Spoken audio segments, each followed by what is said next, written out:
There are 13 specific things in your kitchen right now that the Japanese replaced a long time ago because they were toxic and disposable, and no one ever told you why. The pan you bought 6 months ago is already losing its coating around the edges, and the plastic containers you store your leftovers in are stained and warped from the last time you put them in the microwave, and you will be throwing them out and buying new ones within the year. The average Japanese kitchen goes decades without replacing any of it, because the Japanese figured out a long time ago that most of these everyday items are badly made and leaving things behind in your food that should not be there.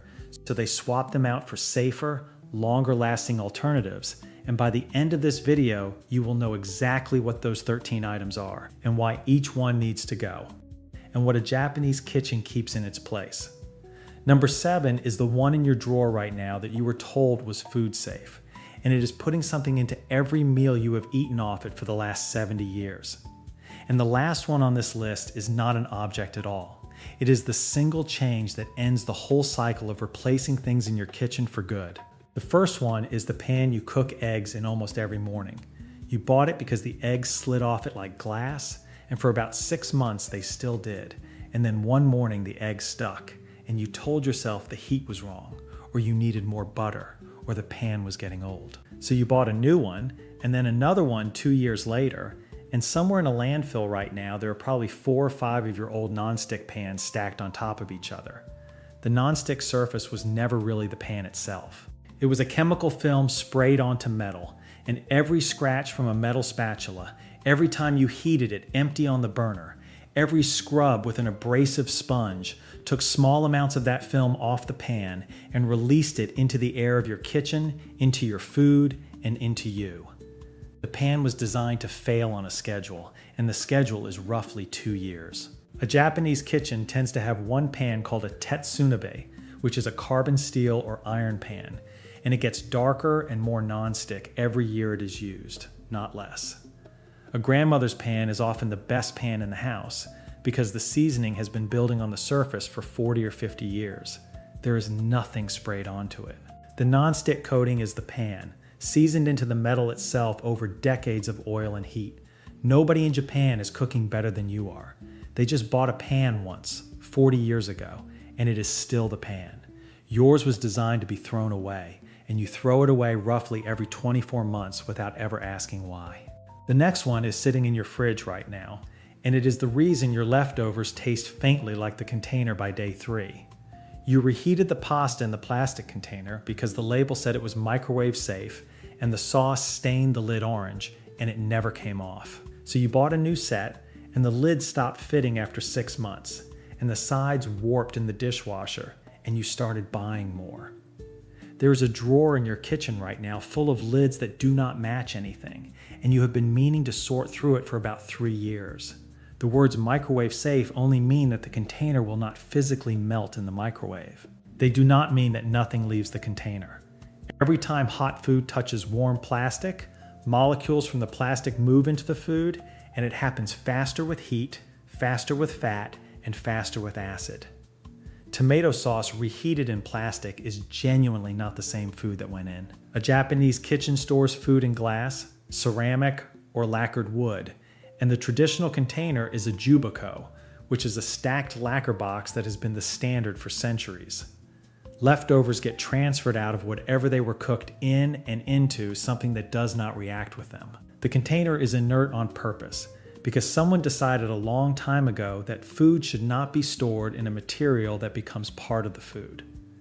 The next one is the board you cut everything on, and it is scored with cut marks that you have decided to ignore. You bleach it, and you replace it every year or two, and when the marks get bad, you buy a harder plastic version, thinking the extra hardness will help. Every stroke of the knife shaves microscopic plastic off the board and into whatever you are cutting. And a single plastic cutting board can shed millions of microplastic particles a year, straight into vegetables, meat, bread, and every meal you prepare on it. The Japanese kitchen uses hinoki, which is a soft aromatic wood that closes back over knife marks and carries natural antimicrobial oils, and the maneda, which is the traditional cutting board, is often decades old and gets sanded down when it wears rather than replaced. Plastic boards were not invented because they were safer. They were invented because they were cheaper to manufacture, and everything you were ever told about wood harboring bacteria was marketing for the plastic replacement. This is the kind of thinking that runs through everything a Japanese kitchen does, and Japanese families have hundreds of small habits like it that they have used for generations to keep their house, their kitchens, and their spending in good order. I have pulled all of them together into a book over at thejapanesemethod.com, so scan the QR code on screen or click the link in the description to get your copy and start transforming your kitchen this week. Now, back to your kitchen. Once you have dealt with the board, open the drawer right beside it, because the next thing on this list is warped along one edge where it once sat too close to the burner.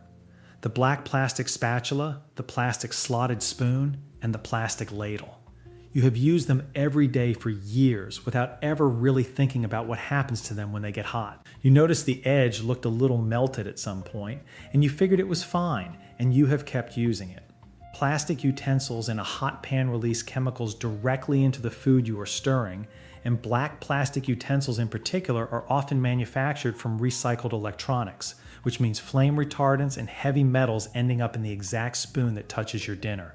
A Japanese kitchen uses saibashi, which are long wooden chopsticks used for everything from stirring a pot to plating a dish, and a single pair lasts a lifetime. Nothing melts, nothing leaches, and nothing needs to be replaced. The plastic utensil was originally invented as a companion to the non-stick pan, so that the softer plastic would not scratch the coating, so once you get rid of the pan, the utensil goes with it. The next one is what you reach for whenever you spill anything, and you go through an entire roll of them in a week without really thinking about it. You wipe up a spill and toss the paper towel, you wipe up a crumb and toss another one, you wipe the counter and toss a third, and somewhere between 3 and 8 paper towels per day, every day, for your entire adult life. You buy the big pack at the warehouse store, tell yourself you are saving money on the unit price, and go through the whole thing in a month. Paper towels are bleached with chlorine compounds, printed with dyes, and often treated with wet strength resins so they do not fall apart when wet, and you are wiping your food surfaces with all of it. A Japanese kitchen uses a fukin, which is a plain cotton or linen kitchen cloth that gets washed and reused for years, and every Japanese kitchen has a small stack of them at any given time. One fukin replaces roughly 6,000 paper towels over its lifetime. The disposable paper towel was invented in 1907 by a paper company that had a huge surplus of paper and needed to find a household use for it. The problem it solved was theirs, not yours. The next one is the roll right next to the paper towels, and it is the one you never questioned because your mother used it, and her mother before her, and nobody in your family has ever thought twice about it. You cover the bowl with plastic wrap and put it in the fridge, and you reheat it the next day still covered, and you wrap the sandwich, the cheese, the leftover half of an onion, and you have done it every day for decades without ever thinking about what the wrap is made of. Plastic wrap is made from PVC or LDPE, and it is engineered to cling, which means it is soft, and soft plastic transfers chemicals faster than hard plastic. Warm food under plastic wrap, acidic food touching plastic wrap, and fatty food touching plastic wrap all pull chemicals out of the film and into what you are about to eat. A Japanese kitchen uses an oto shibuda, which is a wooden drop lid that sits directly on the food inside the pot to hold heat and moisture without any plastic barrier at all. And for storage, a plate goes on top of a bowl, a cloth goes over the bread, and a wax cotton wrap goes around the cheese. Nothing petroleum-based ever touches the food. Plastic wrap started life as a hard, unusable industrial material, and chemists engineered it to be soft and clingy for consumer sales in the 1950s, and every property that makes it useful is exactly what makes it dangerous. That is 6 things down. Number 7 is the one I told you about at the start.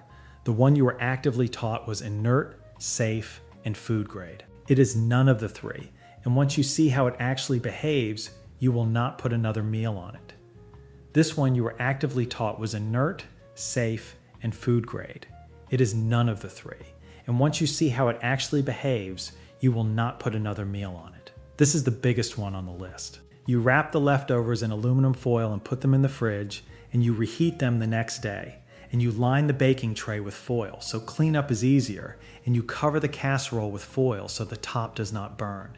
You have done it every week for your entire life. You use the shiny side up or the shiny side down, depending on which side you were told about, without ever questioning that the foil itself was the safe part.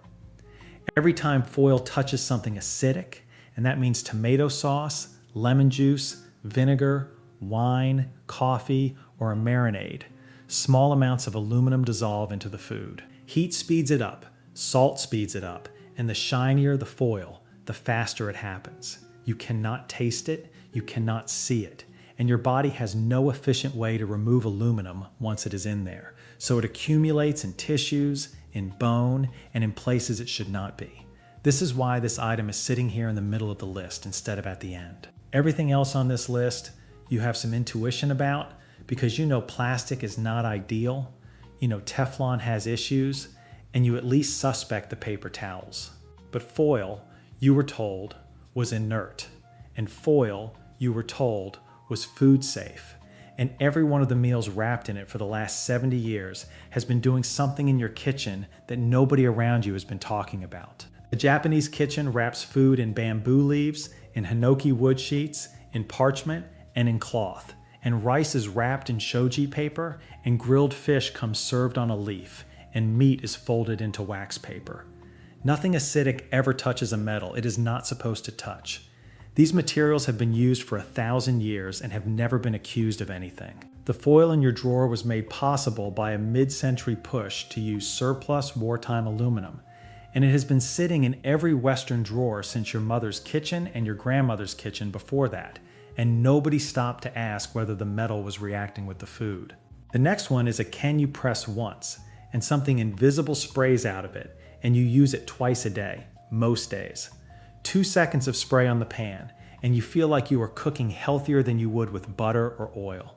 Cooking sprays contain propellants like butane and propane, emulsifiers, silicone-based anti-foaming agents, and industrial-grade lecithin, all aerosolized directly onto the pan you are about to heat to 500 degrees.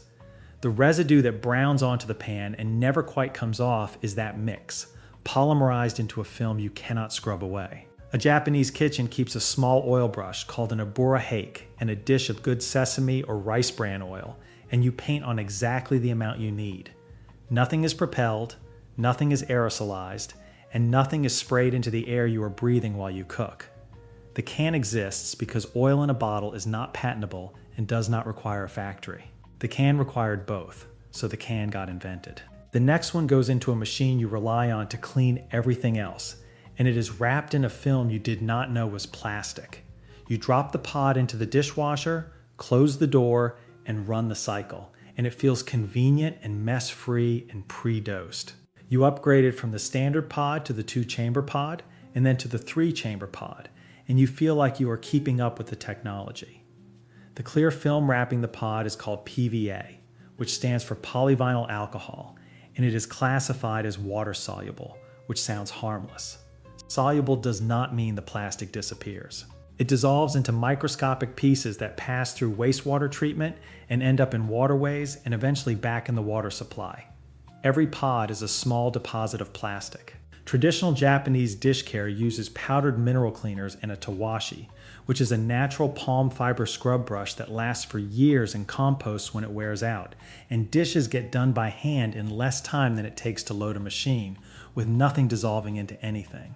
The next one sits in the sink between uses, and it is the single dirtiest object in your entire kitchen. You use the yellow and green sponge until it starts to smell, and then you buy a new pack of 6. You microwave it to sterilize it, and you soak it in bleach, and it still smells within a week.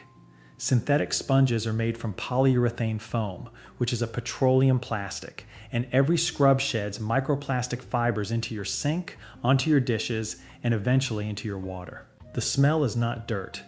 It is bacterial colonies breeding inside a structure specifically designed to hold water and food particles at room temperature. The tawashi solves this too, with bristles of palm, fiber, coconut husk, or hemp tied to a wooden or wire handle, so water runs through it and out, and nothing holds, nothing rots, and nothing sheds. The synthetic sponge is a petroleum byproduct that a chemical company figured out how to sell for household use in the 1940s, and it has been marketed as hygienic ever since, and it has never been either hygienic or necessary. The next one is what you reach for when you want the healthy option, and it is shedding 1 billion pieces of plastic into every cup. You switched from coffee to tea because tea was supposed to be healthier, and you started buying the fancy ones, the pyramid-shaped bags and the mesh ones that look like silk. You brew hot, you sometimes let it steep long, and you have been doing it daily for years without ever wondering what the bag itself was made of. Those pyramid bags are made of nylon or PET plastic, and researchers at McGill found that steeping a single one in near boiling water releases roughly 11 billion microplastic particles into that one cup. Unless you are cold brewing, that is most cups of tea you have made this decade.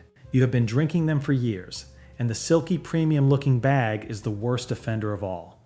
A Japanese kitchen uses a kyusu, which is a small clay pot with a built-in ceramic strainer, along with loose leaves that go straight into the pot. No bag, and nothing plastic ever touches the water, and the leaves get removed, dried, and often used again for a second brew. The bag was sold to you as convenience, and what you actually bought was a plastic filter dissolving into every hot drink you have made this decade, and the fancier the bag looked, the more plastic it was. The next one is what you thought was cleaning your water, and it is made almost entirely of the material it was supposed to remove. You bought the filter pitcher because you did not trust the tap, and you refill it, and you replace the cartridge every 2 months, and you feel like you are doing the right thing. Then you upgraded to the bigger pitcher, and then the dispenser, and then the fridge model with the built-in filter. The pitcher is plastic, the filter housing is plastic, and the filter cartridge itself is plastic, and cold water sits inside all of it for hours at a time. Every replacement cartridge becomes another piece of unrecyclable plastic in the ground, and the purified water you are drinking has actually been in contact with more plastic than the tap water it was supposed to replace. A Japanese kitchen uses binchotan, which is a form of white oak charcoal fired at extreme heat, and you drop a stick of it directly into a glass or ceramic pitcher of tap water, and it absorbs chlorine, mineral impurities, and off flavors passively. It lasts about 3 months before you reboil it and use it for another 3, and a single stick of binchotan replaces roughly a decade of plastic cartridges. The pitcher was sold to you as a health product, and what you bought was a plastic delivery system for slightly filtered water, and the industry it belongs to sells a new plastic cartridge on a rolling subscription for the rest of your life. That is 12 things down. Every one of them was an object. The last one on this list is not. The last one is not sitting on your counter or in your drawer. It is the reason everything else on this list ended up in your kitchen in the first place, and it is the reason you will go out and buy replacements for half of them within the next year unless something changes. A Japanese kitchen does not cycle through replacement kitchenware the way yours does, and it is not because the objects are inherently better, though most of them are. It is because there is a word in Japanese for the specific feeling of throwing away something that could still be used, and that word is matanai. It carries a weight in Japanese that wasteful does not quite carry in English, and it is closer to a small, felt shame, and it runs through every decision made in a Japanese kitchen, from what to buy in the first place to how to repair the thing you already own. What has actually been happening to you is that you have been treating your kitchen as something you refill from a store. Pans wear out and get replaced, containers stain and get replaced, sponges rot and get replaced, foil runs out and gets replaced, cutting boards get scored and get replaced, and filter cartridges expire and get replaced. Every one of those replacements was a decision made for you, decades before you were born, by companies whose entire business model depends on you never questioning whether the object was supposed to last in the first place. A Japanese kitchen tends to be built once and maintained forever. The iron pan gets seasoned, the wooden board gets sanded, the cloth gets washed, the kyusu gets rinsed, and the binchotan gets reboiled. Nothing on the counter is single use, and nothing in the drawer was designed to fail. The kitchen is a set of tools you have committed to for the rest of your life, rather than a place you keep refilling from a store. One was built to be refilled, and the other was built to be kept, and once you see the difference, you cannot really unsee it.